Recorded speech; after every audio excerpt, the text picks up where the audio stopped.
My name's Ed Piskor. I'm Jim Rugg. Jim, we're going back, way back, man, to Robert Crumb's first printed comic. It's a facsimile edition because he printed up the first. He and Charles Crumb printed up the first 3 issues of FOO in 1958 on like the earliest iteration of the Xerox machine. They worked at a latex corporation, and made the money to print the thing, and they used the latex factory's Xerox machine to print the copies, dude. That's fascinating. Ed, this is very, very something I don't know about. Yes. So I am in the Kayfabe chair watching this and looking forward to it very much. That's really awesome. You know, so much of my love of comics is the making part. So thinking of somebody of Robert Crumb's pedigree as like these are early efforts where he is making them himself, amazing. I am on board. Very early fandom community, people who corresponded through the letters pages of Mad Magazine, Help, Humbug, and just those kinds of channels. Fanzines popped up, man. And the Crumb brothers wanted to be a part of that community. They, didn't want to be left out. Now, this is something that was bestowed upon me by the great Jay Lynch. He was part of like the Chicago brand of underground cartoonists. There were like 5 different posses or so. Texas crew, New York, because it'd be like Kim Deach, and I guess Spain sometimes. The California, San Francisco crew, which would have been Crumb, and the Zap crew. Chicago crew, man, is Jay Lynch, Skip Williamson. Skip Williamson would become like art director of Playboy, which was there in Chi-Town. So I did some of my first kind of professional comics with Jay Lynch, and he was like cleaning house, man, and just sent me these like proof copies. They printed 800 of these things, man, facsimile copies with the story of FOO right here. That's nice. And this is artist proofs. Whenever you have an edition of like 800, print up 825. Make sure that 800 pristine copies go out to the people who ordered the things, and the rest you just mark with the little artist proof thing. You could actually find these on eBay. Reasonably affordable. I promise you they're gone now. But, the kayfabe effect is a real thing. Snooze, you lose. I'm digging the package. I love that they have the background story printed on there. It's a really, again, you make your own stuff. You have to think about this kind of stuff. And I think it serves you well as a cartoonist to think in these terms, even if you move on to working with bigger publishers. It's great to see it, though. It looks like a really nice package all around, and it makes sense whenever you name some of these guys and some of what their experiences are. Like this informal network of cartoonists that would have known each other and been peers, and you have some of them being art directors at Playboy, which forever was like one of the highest produced publications for decades. So I think you see some of that knowledge, right? Guys that were working in the print industry, guys that were coming from backgrounds in marketing and design, in production. You see it on display here. Something we continue to apply, and I don't just mean we, I mean anybody that's making material. These are things that you continue to apply today. Totally. Now, most of the artists, the early fandom in comics pretty much was like circled around EC Comics a lot, and Mad was so important. And most of the fanzines within a certain network were all Mad inspired. This is no exception. The boys drew these strips, drew the pages on tracing paper of all things, which if I ever was to talk with Crumb, I would ask him what was the purpose for that. Did you do layouts or something and you tighten things up?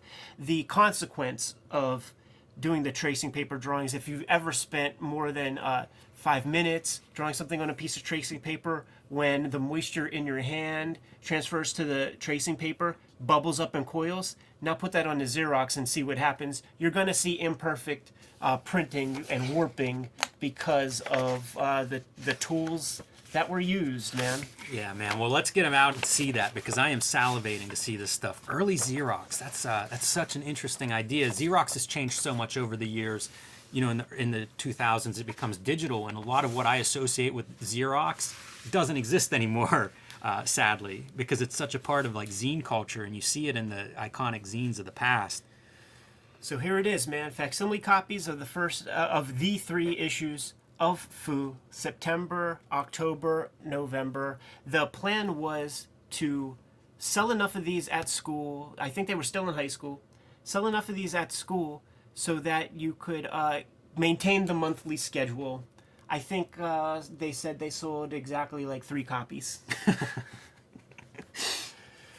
Probably sent a bulk of the rest to their homies in exchange for other zines and items. Yeah, great cover, man. I love that hand on the front. Yeah, totally all Mad inspired, kind of Kurtzman kind of covers with the, you know, just Yes. humor in a jugular vein, 3-letter title. They look good, you know, for being early efforts. It's like the design composition stuff looks good already. Yeah, Charles Crumb on these gimmicks, man. He was a stronger at this point in time. Charles was the stronger cartoonist. If you had to bet on a pony, back when they were doing their 2-man comics, most people I think would have gone to Charles Crumb. Was Charles older or younger? Older. That makes sense then. You know, like whenever you're young, age, even a year or two, a couple years makes a big difference. Yeah. So here it is, man. The Wow. authorized facsimile editions. There's even some inside cover. And you can see these white pieces, I'm guessing, are from the warping of the tracing paper, Ed, that you described a little bit ago. I'm guessing that's what some of those white lines are a result of. Yeah, for sure. Some of the names that you see here, like Mike Britt and the guy who wrote this piece here, Marty Pauls, these are guys who would go on to write introductions and stuff for the Complete Crumb comics. And in the Complete Crumb comics, there will be letters where Crumb like illustrates like one side and then writes a letter on the other, and like the illustrations were shared like in the Complete Crumb comics. So like these names, it's like fucking Crumb knew these guys for 50 years. And maintain the relationship, you know, more of that warping. So what you're getting, it is an ersatz mad humor comic, going with the sort of early Mad themes of being genre specific rather than parodying a specific piece of pop culture. These are absolutely gorgeous. Like being the reproduction part, like I love these. They look really interesting. And the reason for drawing on tracing paper may be these look penciled, right? These are very tight, probably a soft pencil lead that they're drawing with as opposed to ink. We often talk about, you know, whenever we're kids trying to figure out how to draw comics, like how do they make those like a feathered line? I don't have a pen that does that. Do you draw a triangle and fill it in? Or how do you get that flat color? Like it was such a mystery of production, just the commercial art production. So I'm guessing these guys were probably drawing with pencils, and that tracing paper was their way of getting a really clean, dark, reproductive, you know, something they could reproduce. You know what? I think you're 100% right. I think you fucking totally nailed it. And the one cool thing about seeing this stuff now, if you take a look at like the Crumb documentary and you see some of the 2-man comics, Charles Crumb's line is way more confident, bold, and dark. And you could see their 2-man comics. Like, and see like the division of labor was so clear. And you could see it here. Like, this is Charles Crumb right here. Yeah. And some of this stuff is Robert. It's so neat. Just, oh man, stylistically, it's so interesting seeing these.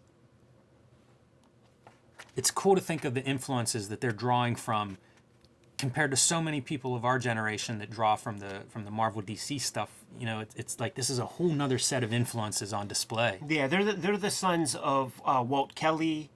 They're the sons of Kurtzman. of a comics landscape that had like funny animal comics, you know, that even if it was stuff that might not be noteworthy as like all-timers, it was still, you look at a newsstand, 1958, think of what's on that stand, pre-Marvel Universe, like you're seeing Monster Comics. Carl Barks. Oh, man. Yeah. So there's issue 1. Little Bill Elder inspired ads and stuff. See, these covers look inked. Yes.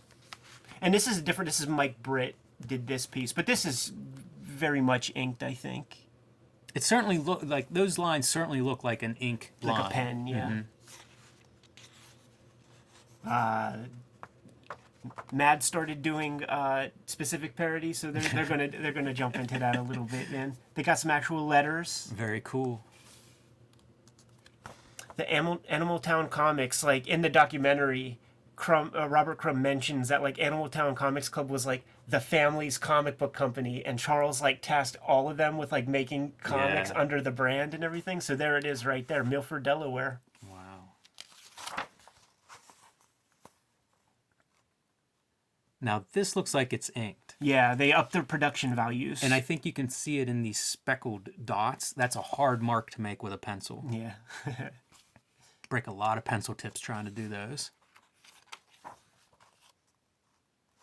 The unfortunate thing with this work now being inked is it is a little bit tougher to see that division of labor and to like easily point out the Robert Crumb drawings and the Charles Crumb. I could point certain things out. Like I could tell what Charles Crumb stuff looks like to some extent, and this actually looks mostly like Robert. Like his stuff, his proportions were like the structural foundation of the characters was less sure. Like Charles was really good with the shapes and like building the figures. These are so inventive layout wise and compositions, you know, like that's a really good panel, you know, using a sound effect for a panel. Like these are all pretty complex, like accomplished ideas for cartooning, for, you know, being a first or second effort. Mad was a very important comic book as a textbook for making comics. There will be a future video about that, and maybe several different kinds of videos, man. But you could do far worse than having the old Harvey Kurtzman Mad comics as a textbook for how to make comics. Yeah, for sure. Look at that. That's really good cartooning, man. That's what I mean. Like we take for granted this kind of like composition and stuff. You know, you see like young cartoonists and it's just so, the compositions are so often simplified and repetitive. These are very inventive, right? Like variation of how zoomed in you are. It's strong stuff. And maybe it's a little savant as well. You know, like these guys aren't your average young cartoonist, of course.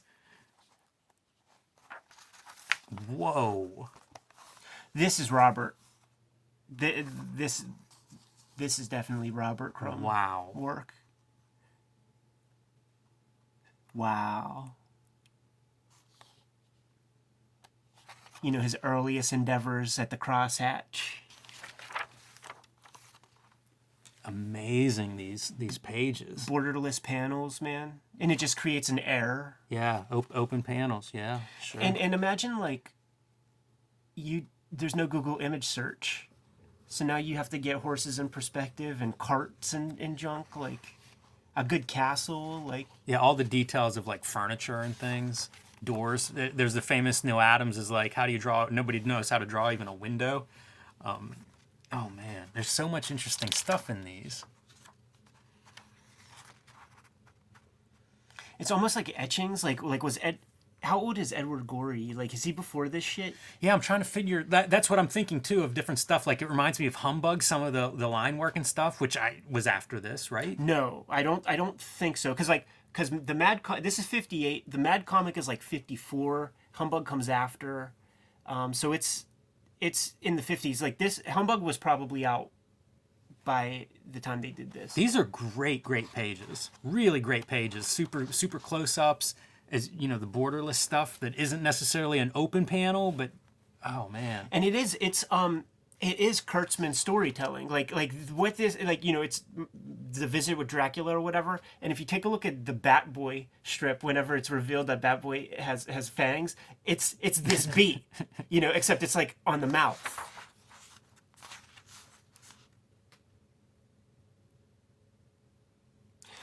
This is so much like Humbug, like Elder, because he's got like the hatchings that like go with the plane of what he's drawing and stuff, and that was like such a Elder. It's what you're supposed to do, but Elder was like a good school of that.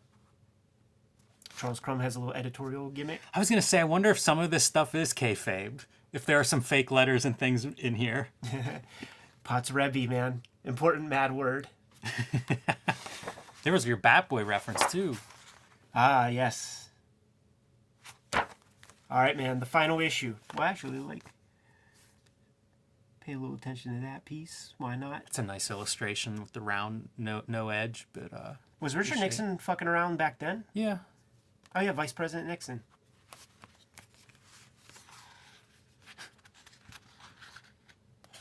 That's a funny caricature of Nixon. It's so much not what we think of as like the caricature of Nixon. You know, it's like predating Nixon being Nixon. Yeah, man, it's before even he sweated his brow on the Kennedy debate.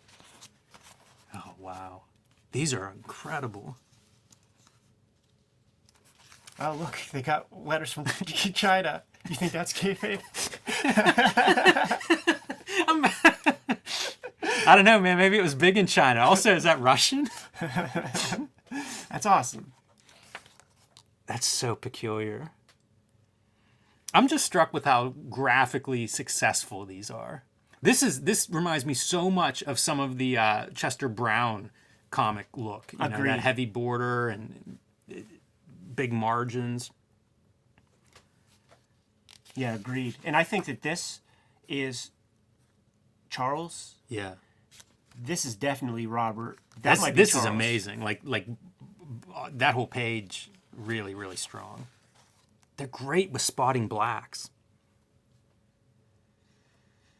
The old Kurtzman mandate was like the illustration has to work as a black and white image before color is applied. Like keep at it until color is like the last step.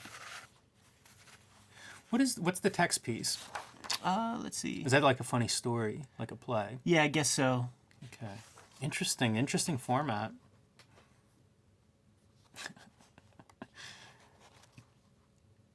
Wow.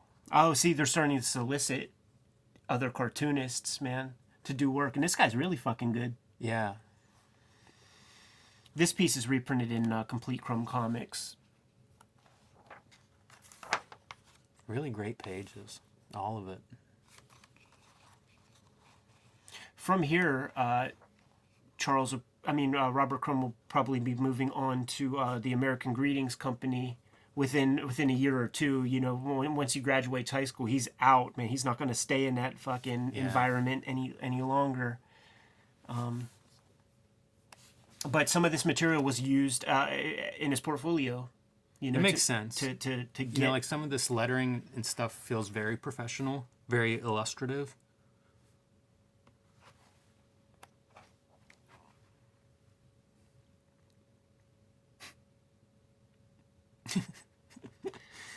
It's so dumb. Amazing first efforts, man. That is cool, and you know, all props to putting together this reproduction. Yes. Like really well done. Shouts to the Bijou gang, man, from Chicago. Jay Lynch, Skip Williamson, and the rest. Ed, is there a date on when this was done? 1980. 1980. Okay, even that's pretty interesting. It's kind of a strange period in comics. Yeah, like the undergrounds are basically fully done. Yeah. There must have been a little bit, because like it's like Arcade would be like the last vestige before like Weirdo, but I think there might be like some time in between. There might be like a couple years where it's just like nothing. That's really interesting to consider, because like when's Fantagraphics start publishing like Jackson would have been late 70s, early 80s. I guess, but it's really like 82 whenever, you know, Don Rosa's Comics and Stories and Love and Rockets comes, man. So, you know, that Jackson thing I think even has like there's a delay in time between that and like when Don Rosa and Love and Rockets begins, man. That's really interesting to think of what's going on in that time period, because there is like some maybe Dismal. some open years there, right late 70s, early 80s. Arcade, when does that wrap up? That's late 70s? Yeah. Fascinating. So this is essentially the first printing and publishing efforts of a young Robert Crumb and his big brother Charles, man. Self-published. Really awesome. Yeah, and super glad that these things exist. All of this material is not in the Complete Crumb Comics from Fantagraphics. Like, unfortunately, the Complete Crumb Comics is not the Complete Crumb Comics. But I'm sure there's a copy or two of this, because maybe they printed 50 extra proofs, but they show up on eBay. Get them while they're hot, I guess, man. Ed, am I unfair whenever I look at this stuff and think, like, I see a lot of mini comics today, they don't have any of this level of like craft, or I might project caring, by the people making them or whatever. am I wrong because this is Crumb, right? This is obviously, don't compare yourself to somebody of that talent, or have we lost some value of craft? There's good stuff that comes out. Sure there is. And there's real good young people. I think it's let's talk percentage. You might be right. And let's say it's the same as it ever was. You're right. You're right. If we look at what's great now, 40 years from now, the great stuff is what remains. That's the stuff that will survive. And what we're looking at here is the same kind of deal. Like for every FOO, there are hundreds of fanzines that are horrible and did not make it. Exactly. You're right. Yeah. Yeah, it's a percentage argument, man. And this stacks up with the best of Alter Ego, Appa 5. Very cool, man. I love this kind of bits of history because, like, pre-internet, whenever this stuff was a network of mailing to each other and, I don't know, 25 people really active, like, passing this stuff around and making their own comics and their own fanzines. It's such a cool piece of history and very inspiring to me. Busted them out a couple of days ago, man. Dusted them off. Had to get them under the microscope. It's a great one. Thank you. Let's get the heck out of here. Make our own fanzines, Jimmy. Kayfabers, like, follow, subscribe to the YouTube channel. Hit the bell icon. We'll let you know when those next videos are available. You can subscribe to the Cartoonist Kayfabe e-newsletter at the link below this video. You can pick up Cartoonist Kayfabe merchandise and t-shirts at the links below this video. I'm going to wear a cotton glove so that I don't warp my tracing paper, Jim. Give them the marching orders. Read more comics.